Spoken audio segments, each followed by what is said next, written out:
maybe there's another Stephen Moyer out there, because this This guy's guy- terrible. Terrible, yeah. He was more lifeless in this movie than when he played a Being vampire. a vampire. Yeah. So, he was trash in this movie. Hello there. Hello? Hey guys, welcome to the podcast, All of the Movies, where we discuss, well, all of the movies. My name is Emily, co-host here along with Erinn. We have been best friends for over a decade, traveled together, lived together, and have shared the same enthusiasm for all things movies.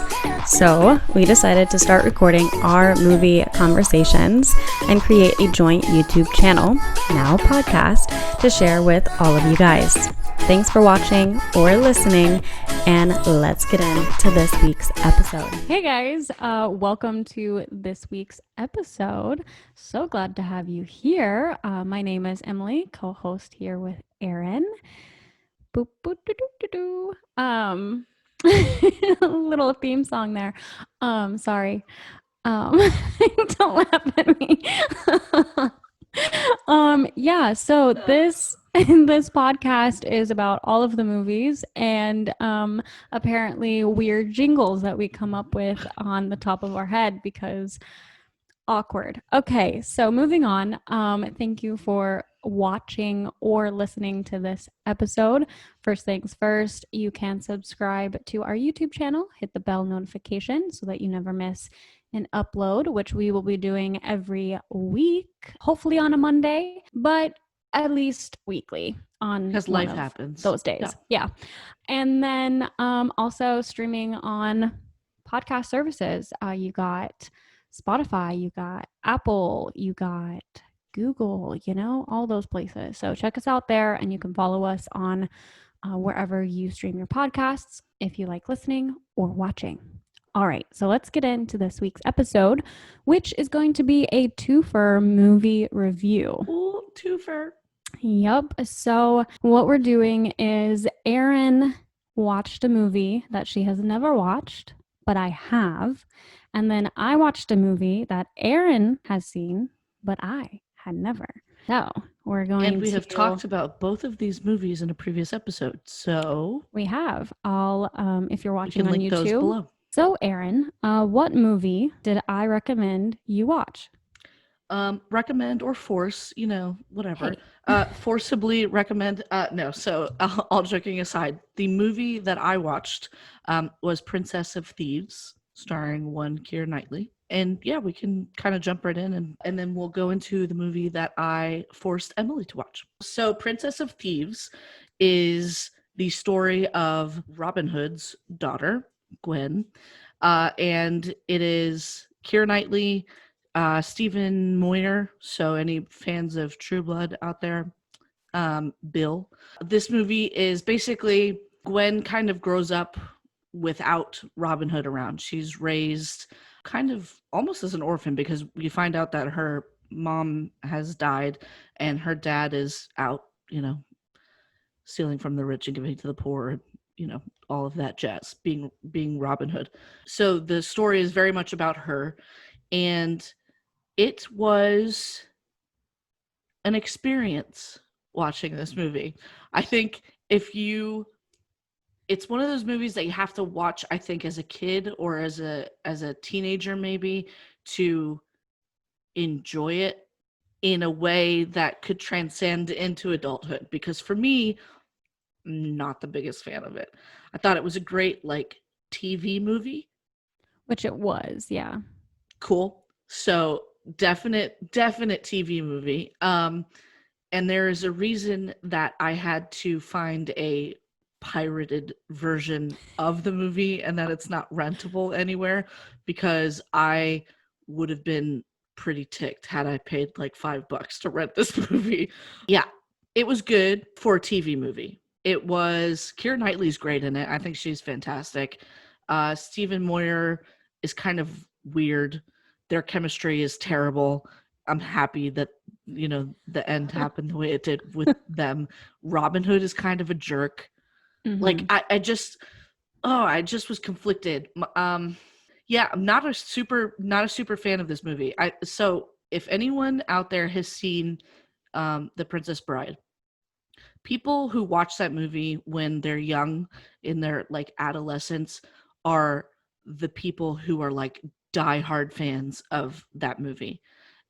Anyone who watches The Princess Bride as an adult, I find their reaction is like, well, it's okay, but it's not like the greatest movie ever made. Or, no, I don't really get it. I think that's the same thing for this movie. Had I watched it as a kid, I think I would have felt very different about it. But watching it as an adult, I was kind of bored. Um, this is probably a movie, the first movie that we've reviewed that I have not really had anything really good to say. Oh, wow.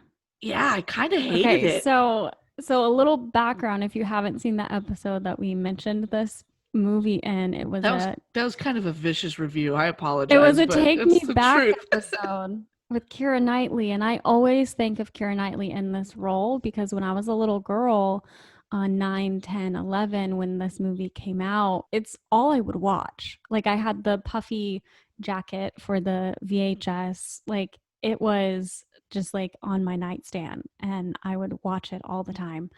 And I thought she was such a badass. And like the end where she like has her archery moment is Call back to the OG Robin Hood. Yeah, that Yeah. part, that little Like- scene was cool. like there, and then like when Robin Hood is on the stretcher and he's just like laughing and like, you know, being Robin Hood. That was very Princess Bride too. Like that. Yeah. I got some callbacks to those kinds of movies. Yeah. To me, it has this like really special place in my heart. Mhm. Now, I haven't seen it since I was 17, so it's been it has been a decade because I'll Yeah. be 28 tomorrow. I kind of agree with what you're saying is like you didn't watch it as a child.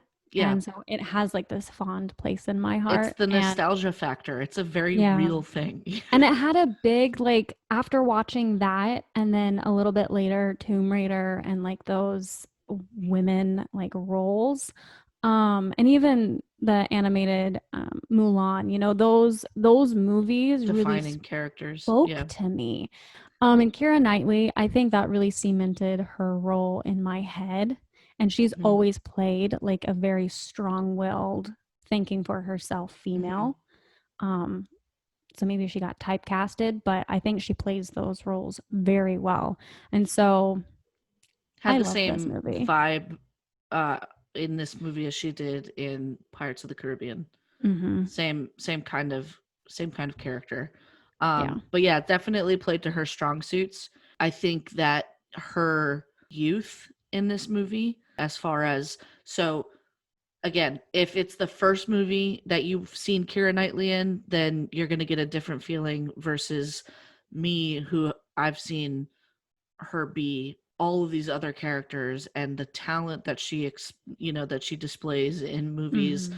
like Pride and Prejudice and these other types of roles where she's just like incredible, to then watch her be very young and obviously inexperienced actor in this movie. It's like, wow, man, has she come a long way, because Yeah. she's very just felt, I mean, it was like a Lifetime movie. It was like watching a Lifetime Mhm. like a Lifetime movie. If it was a feature film, it was a low budget feature film because it had a very Did TV you- movie feel. Did you like the monks? I mean, I thought her friend, I don't remember what his name was. The love interest? Yeah, the one who he says that they're betrothed when he's trying to Yeah. block her relationship with Prince Philip. Yeah, I thought he was funny. I actually probably liked him the most out of everybody. But yeah, it just was one of those movies where I was like, come on, get to the point. Like, let's go. Just like some of the things that were like shouldn't have mattered really bothered me. Like, okay, so at the beginning of the movie, you see Gwen as this like toddler, this little girl, and you can I mean, it's a little kid, so to be fair, this is gonna sound mean, but did you spill? Yeah. I'm sorry. Drink. Do you see Drink, drink responsibly, ladies and gentlemen, because otherwise you're gonna spill water all over your face. I don't know how that happened. Oh my word. There's a I'm so hole. sorry. Hey, it happens. I have consistently missed my mouth when it comes to drinking out of just a water bottle. I just over poured. Like Oh, I just well, tipped it back and it just deluge. It was like a came out. waterfall. I'm You just so were like, oh sorry. no, I'm frozen. For those of you watching, that's going to be funny. For those of you listening, skip ahead. Oh my word. So back to just the things that kind of irked me about this movie. And it's things like this that shouldn't bother me, but in a movie where I'm not really like the attention grabbing, it's not there for me. This is the stuff that I focus on. So at the beginning of the movie, you see Gwen when she's a toddler, right? And then it goes into this like montage, which I actually thought the way they did the montage was pretty creative, from her toddler to her, adulthood or whatever. The first actor who plays her is this very little girl, and couldn't have been more than 5, I would say. Yeah. And you can see in her eyes that she's following direction from someone off camera. So it's like, it's so obvious that they're like, okay, get out of bed, and then you're gonna walk over and you're gonna wash your face, and you can see her. And that's gonna, it's gonna sound mean because she's a little kid. 5. So right, so she's a little kid, but that's what I mean when you can tell kind of the budget size of the movie. And then she changes her, into a little bit older, and then so on and so forth until it's Keira Knightley. The part that really ticked me off is that the bed is the same size for the 5-year-old as it is for like 5'8" Keira Knightley. It's this like little teeny tiny toddler bed. And so they montage everything about her and nothing about the room. So she's literally just staying in, and maybe that was a creative choice, but I don't think so. I think it was just for the lack of, budget or whatever. They shot it in one day. They had probably all the actors lined up. Exactly. So I don't know why, but that really bothered me, and that just kind of set the tone for my feelings on it, like the rest of the way through. But yeah, her chemistry with Stephen Moyer was trash. Her chemistry with honestly, Stephen Moyer was terrible in this movie. He's awful. He's garbage. Awful. He's garbage. Like, I kept thinking to myself, maybe there's another Stephen Moyer out there, because this guy's terrible. Terrible, like, yeah. He was more lifeless in this movie than when he played a vampire. Yeah. So, like, he was trash in this movie. Yeah.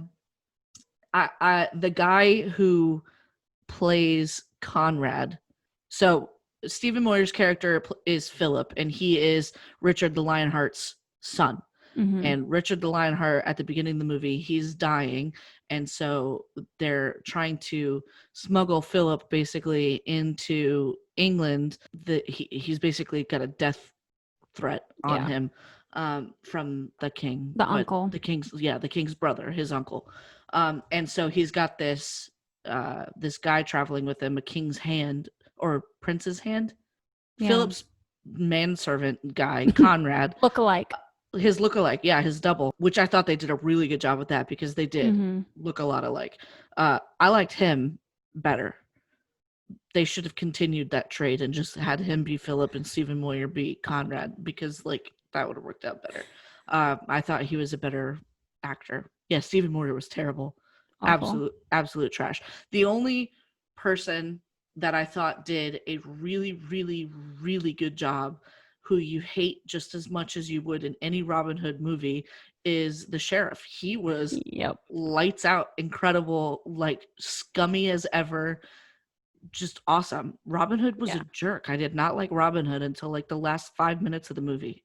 And Will Scarlet was great. I like the guy, his character, but he didn't really have anything to do with anything. He was just there whenever the plot needed to be moved forward for Yeah. Gwen. Like, oh, come on, Rob, she's got it. Oh, well, that's awesome. There's that thief. Ah ha ha. Like, he was just like your Mm-hmm. token best friend. It just was Yeah.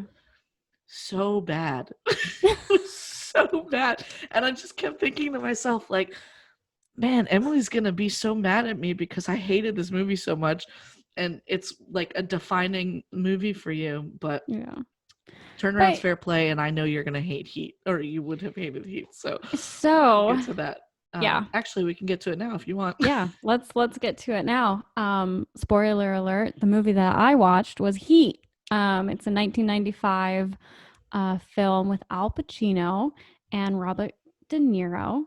And Val although that Kilmer, they Val Kilmer, John Voight, and Natalie some Portman, Natalie Portman, and some other the people Allstate that you commercial would guy.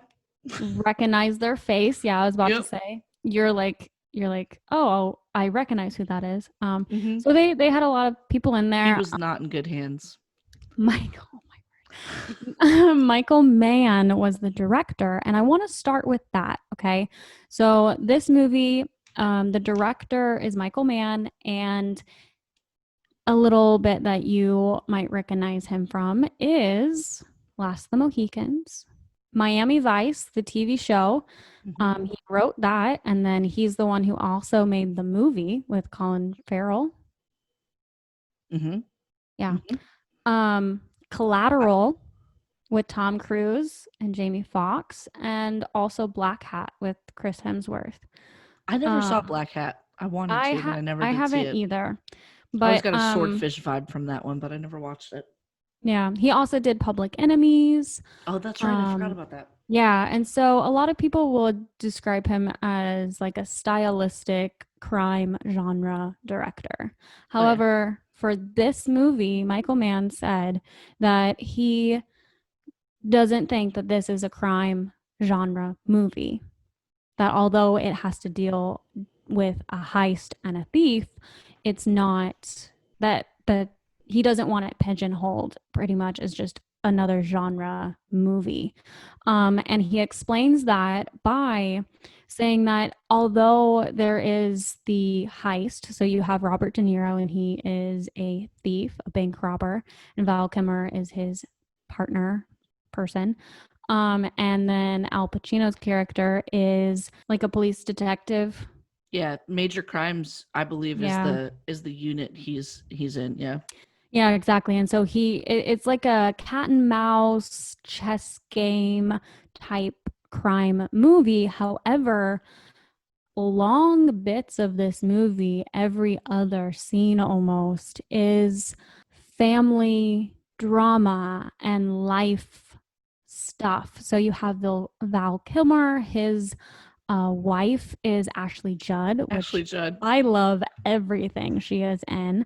And you know, they don't have the best marriage. And then you have Robert De Niro and Al Pacino, their relationship strifes. So there's a lot of ancillary things in here that you would think, and I've seen other people review this movie and they're like, it drones on, because this is like a 3-hour movie. It drones on with these personal backstories and underlines that kind of take away from the crime and the cat and mouse that's happening. And I would disagree with those. The best part of this movie was the personal things that happened. Agreed. And if it didn't have that, it would just be another cookie cutter thing. So because Natalie Portman, she is the adoptive daughter of Al Pacino's character.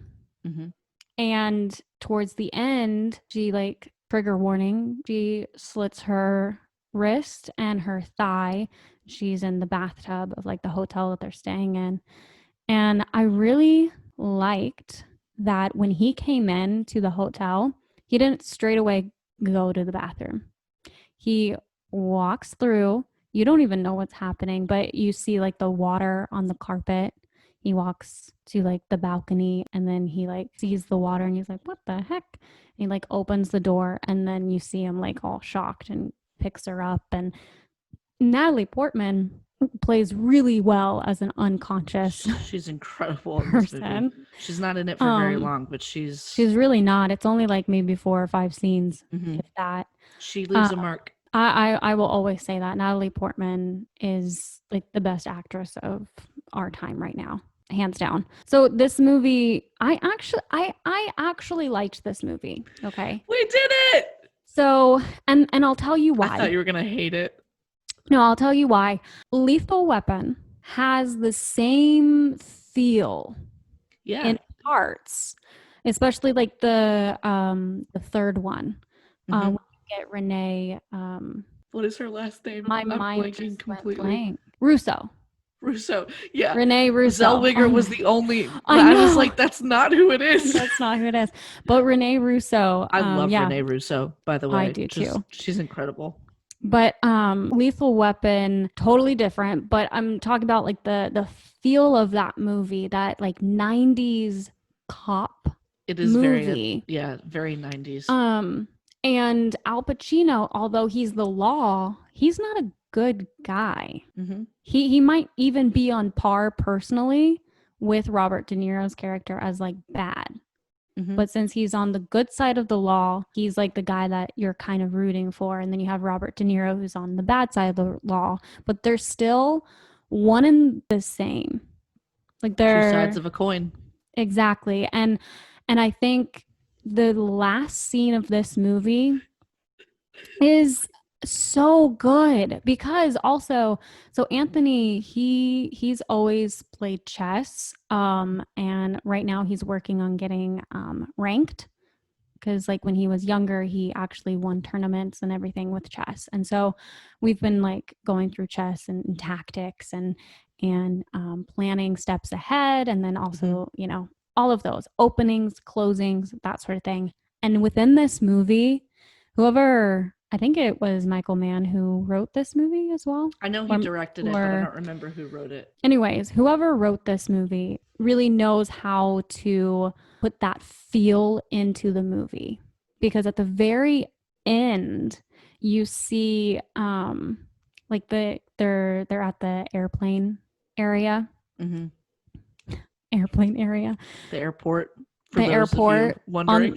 LAX. On the tarmac out by those like little sheds in the middle. Anyways, and Robert De Niro is planning, because he's like hiding, and he's planning, okay, when this plane goes by, the lights are going to come up. He is going to be blinded and I'm going to shoot him.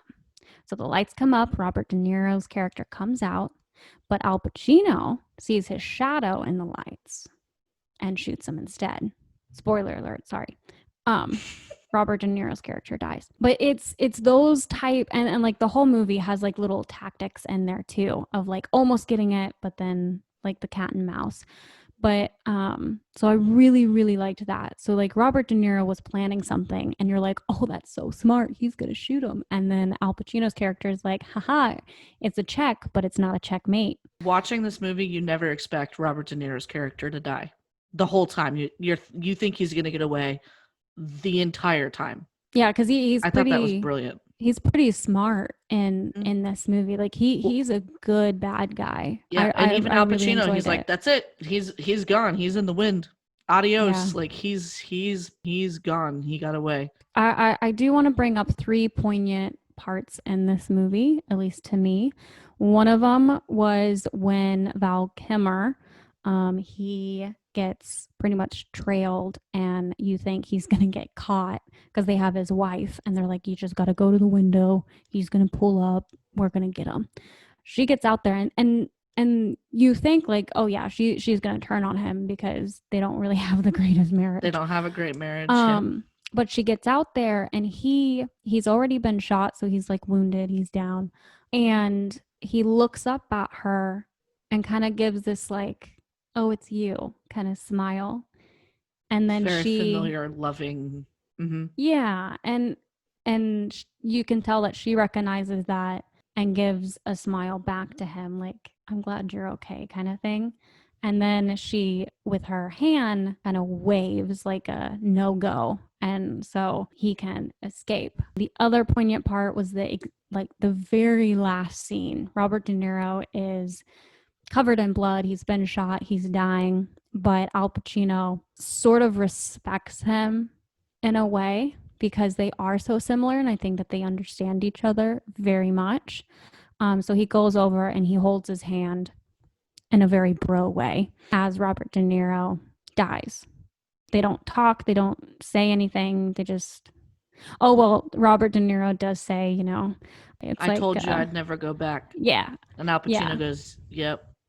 And then Nope. Robert De Niro like raises his hand up, Mm-hmm. and Al Pacino walks over and grabs it, facing the opposite. They're facing opposite directions. That was so cool. That is the final scene. Like that's what you're left Final with. scene. Yeah. Goosebumps every time for me. It's pretty well done. The other scene that sticks out in my head, just because I looked some stuff up afterwards, because I'm a geek for that. I love kind of fun stuff. facts. Yeah. So the scene where Val Kilmer, well, it's the whole shootout about halfway through the movie where there's like cop after cars. The final heist. Yeah. Yeah. So there's like after the cop cars mm-hmm. and they all got their like Val Kilmer. There's a scene where he shoots this way and then he turns and he shoots the other way.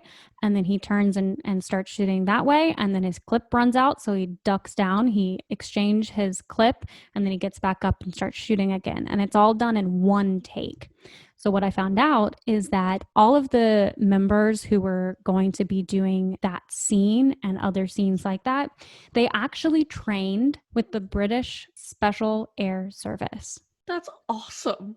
And Michael Mann said that the actors got so good that like Val Kilmer, I can't remember what it was, but somebody, some sort of like law enforcement or army or something like that uses that clip of Val Kilmer in that movie to show what to do. Like this is in a how, training clip. That's yeah, awesome. In a training clip of like if you got enemies on all sides, you shoot this way, tactics. You shoot this way, you shoot this way, empty your clip, do it, and do all that. So like they said that Val Kilmer's handling of a gun during the movie, he got so good that it was like legit. That's so awesome. Go Val. I love that. So, I thought that was so cool. And then the other thing I wanted to mention was, who does Val Kilmer's character remind you of in this movie? And I'll give you a hint. That ponytail he is wearing. John Travolta. John Travolta, right? In Pulp Fiction. Yeah. Yeah. Oh my word. He's like the blonde brother, man. Every time. It's ridiculous. Oh, the other scene. Oh, Danny Trejo is the other in this. You don't know that I always forget that he's in this movie when I go to watch it, but there's, like I said, like there's people that you're like, oh, I know that guy's face. Mm-hmm. There's just a lot that I want to say about this movie because it's a lot. Because like I really liked I had some problems with the directing style, like the shots, because there's a lot of close-ups on people's faces, although it is accompanied with a lot of wide shots. I don't like where like only part of the head, like that's just a personal thing. Yeah, it's like the extreme close-ups, especially back in the 90s, because it's not very clear, very grainy. So I'm just like, I don't like it. But that's just a personal thing. But I did like how dark this film was. That was pretty cool. And then one other very scene, LA vibe, the setting of it. Yeah, absolutely. Yeah. And then there's two other scenes that stick out in my head that I have to say. When Al Pacino, it's accompanied after the whole big firefight that they have. It looks like Robert De Niro's character like runs away, and so Al Pacino follows him, goes around to like head him off. And then this guy like picks up a child as he's like shooting, and I'm like, what is he doing with the child? What are you doing? Yeah, that's that's one of the guys on Robert De Niro's crew who actually is a father. So when he picks up that child, you're like, what's happening? Right? I was like, what are you gonna do with the kid? are Yeah. you trying to protect the kid? Because the kid was just like standing there without like parents or anything. So I was like, what are you? I actually wrote down, why does he pick up the child? Like I was so concerned. But then if that's not bad enough, Al Pacino is like around back and he's like zeroing in, targeted on him with his gun, and you're like, is he gonna shoot him? He has the child. He sees that he has the child, right? Like the child is right there. Don't shoot him. And then the guy turns around and Al Pacino shoots. One shot. One shot, gets him, and then he goes over and he like picks up the child. And I was just like, this is so intense. Mm-hmm. That was so intense. So that was a really good scene. And then the other thing is the movie is called Heat. Okay. And if you didn't pick up, Robert De Niro says, you know, you can't have any attachments. 30 seconds. 30 seconds. You know, you have to be able to drop them if you feel the heat. Mm-hmm. And towards the very, very end of the film, because this entire time he like meets a girl, he, you know, has relationships or relations with this girl, and you think, oh, well, he falls you know, for her. He totally falls for her. Yeah. And you're like, ooh, he's not following his rules. But then she's standing at the car and they make like eye contact, and the heat's coming down on him. Everyone's converging, and what does he do? He runs away. Oh. So, I mean, no matter, he listened to his rule. Yep. And that scene is one of my favorites actually in the movie, because he had gotten away. He was gone scot-free. He had gotten away. He had committed, you know, all of these crimes. He had outrun the law. He had his woman by his side. They were fleeing to like Fiji or wherever, and he has to go back to kill that one guy who basically is the reason that the heat's coming down on them in the first place. And it's a character that they meet at the very beginning of the movie, Mm-hmm. who's just a dirtbag, scum of the earth, like Nazi tattoo on his sternum, just serial killer. Did you notice, like, ugh. His first scene that you see this guy in, he's very demanding, and then where does he go? To the garbage truck. Yep. Just shows he's trash and where he belongs. Yeah, he's trash, and you hate him from the very beginning. You know he's gonna be like a dirtbag, and turns out he absolutely is one.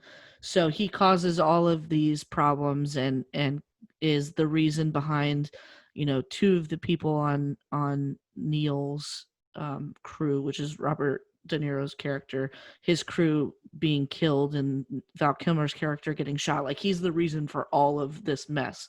Yeah. And so Robert De Niro goes to the hotel where the cops have him, because he's basically turned state's evidence against this crew. And Robert De Niro's like, you know what, I have to turn around, and I gotta go finish what I started, because he's been trying to kill him since practically the beginning of the movie. And he goes back and he shoots him, and he causes this whole ruckus at the hotel by pulling the fire alarm. So the fire department's all there, but that tips off the heat. Mm-hmm.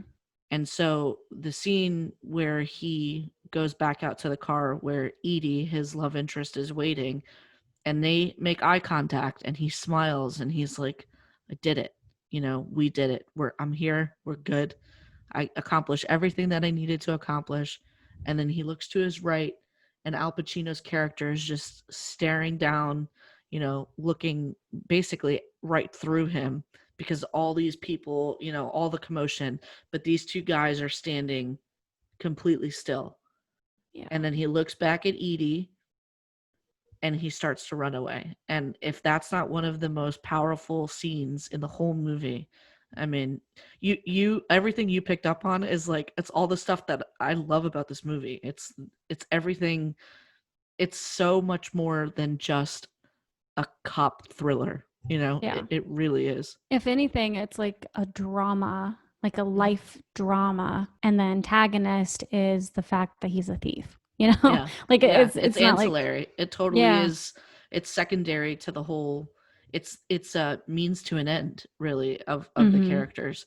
And if their chemistry, Al Pacino, Robert De Niro's chemistry in this movie, is not the thing of movie legend, then I don't know what is, because they play so well together. And like that scene in the coffee shop where they're just like sitting Mm-hmm. down talking, and they're just, two sides of the same coin, and you see that time and time again throughout this movie, all the way Yep. until the last scene. It's just such a well made movie. I just love it. I've seen this movie a million times. I mean, I've seen it a ton, and I love it every time. And I think I've rooted for each of them, an equal amount of times. Like, it's not, I kind of find it to have that like Fast and the Furious, where you're not, just because they're a bad guy, you're still rooting for them to Mm-hmm. win. You know what I mean? Like, you're still Yeah. rooting for Vin Diesel and Paul Walker to get away with it. Or You like kind of, GoldenEye, or GoldenEye. Come No, on. not like GoldenEye. It's not Sean Bean. It is not the same thing at all. It's like or the Thomas Crown affair. Like, you're totally rooting for Thomas Crown to get away with it. Yeah. Like, you want them to escape justice, which is crazy when you get a movie where the villain is like totally hashtag relatable. You know what I mean? Yeah.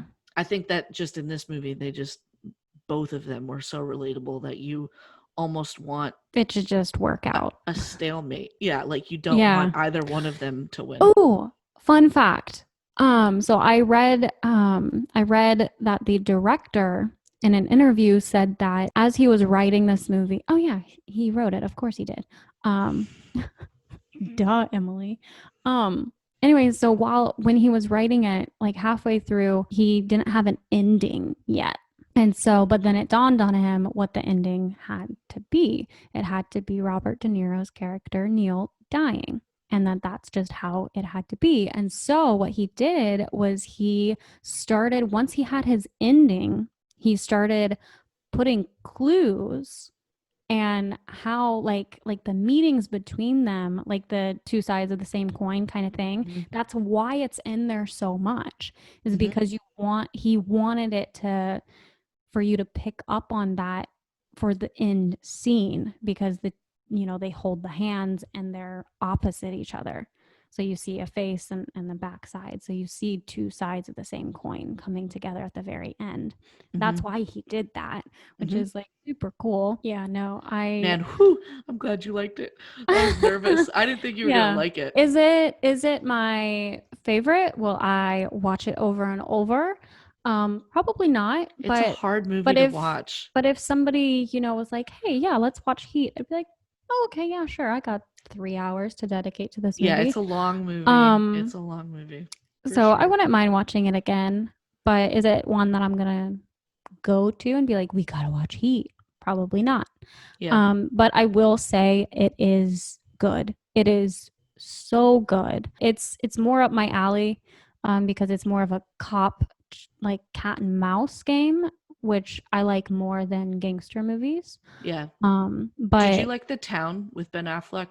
Oh yeah. Because I thought you did, because this movie kind of reminds me of that. It's got a very similar vibe. You know why? I'm going to tell you. I have all kinds of fun facts this time. I love tidbit, Emily. Ben Affleck, this is his favorite heist movie. There you go.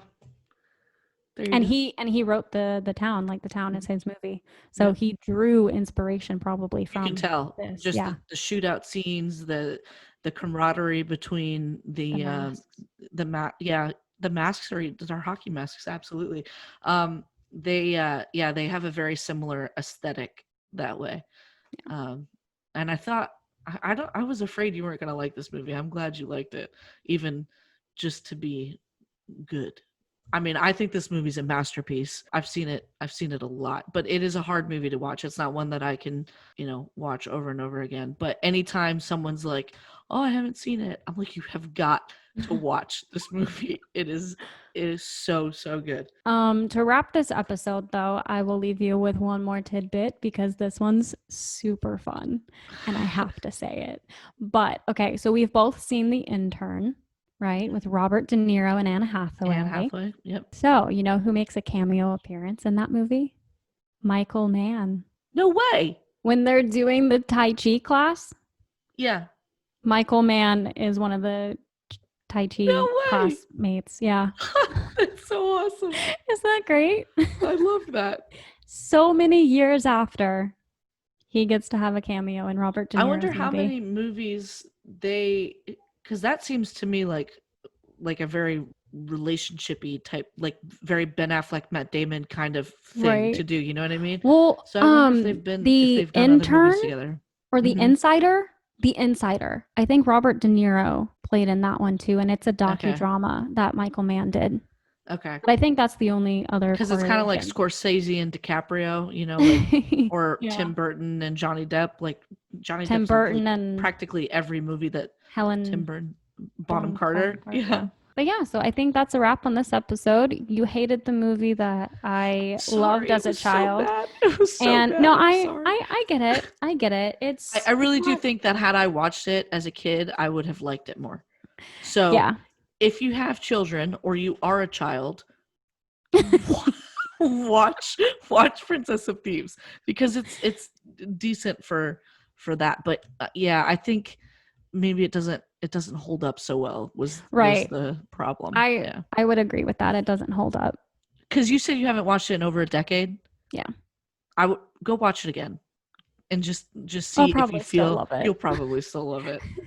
You'll probably still love it. It's probably going to give you the warm and fuzzies. You're going to go chop your hair off and go learn archery or something. Yes. That was the best scene in the movie. Was that archery competition. That was the best, like character-wise, her chemistry with Stephen Moyer. That was the only time where that was existent. Like that was the best part of the whole movie, where I was like, oh, this is okay. It's getting better. And then no, it did not. No. That was its climax. That was its peak. It was up here. It's zenith. Yeah. So with respect to our channel and the ratings and things that we do, what would you rate Heat? Probably just a medium bag of popcorn. Oh, that kind of hurts. With like salt. With salt? I love salt on popcorn. It's not as good as butter, but it'll work. Ouch. Man, Heat gets like a collector's edition from me every time. Well, I don't even want to get popcorn with Princess of Thieves, so I guess a small bag of popcorn. Medium, maybe, if I had somebody to watch it with, you know. You would get a bag of popcorn and then halfway through the movie throw it away. And leave the theater also. I wish I wanted to like it so bad because you were so excited about it. And I like Keira Knightley. Yeah. I think if they remade it, like, possibly. Anyways, you want to take us out? Yeah. So this is actually pretty much what a twofer would have been like had we watched, you know, because that's the thing that we used to do all the time. Go to the movies and buy 2 tickets and watch 2 movies back to back and spend the rest of the night or the weekend talking about those movies. So this is exactly what you would get in that scenario, is the 2 of us just kind of bickering back and forth about the movies or loving them both. Sometimes that happened too. But anyway, we thank you guys so much for joining us along in these videos and these conversations. They're always a blast for us to record and put together for you guys. In the meantime, make sure that you subscribe to the channel here on YouTube. Click the bell to be notified whenever new content is uploaded. We're going to shoot for once a week. So far, we've hit that, even though it has not been every Monday. We've definitely at least put something out every week. For those of you who are listening along to the podcast, Apple Podcasts, Google Play, Spotify, Anchor FM, and all of the places where your podcast stream. Come hang out with us on social media. We're on Instagram at All of the Movies. We're not so much on Twitter, but you can check us out there too at All of the Movies 1. And we have a Facebook page now, which is something brand new, but hopefully we'll be posting some regular content there as well. It's definitely going to be a good spot to, if you're not following along with the podcast, we'll post the links to the actual podcast there. It's going to be a lot easier. All of the links to the podcast are linked in the description below. for those of you watching on YouTube, so you can check those out. These are fun for us to do. So definitely comment below. Let us know what you think of these movies if you have seen them. What movies would you like us to review, or are there actors or directors or whatever that you want us to check out? Because we're just movie nerds, and I think that'll do it for now for this episode anyway, and we will see you next week. Yep, next week. All right. Bye. Bye. Princess of Thieves is a Disney movie, so Gwen is a Disney princess. Kind of, because Maid Marian was like a higher up, so she is noble. But yeah, so they were my role models. She's a Disney dame. She is a Disney dame. Oh, I like that. That's nice. It was a TV movie. It was a TV We get movie. it. We get it. I'm sorry. You don't like it. I'm sorry.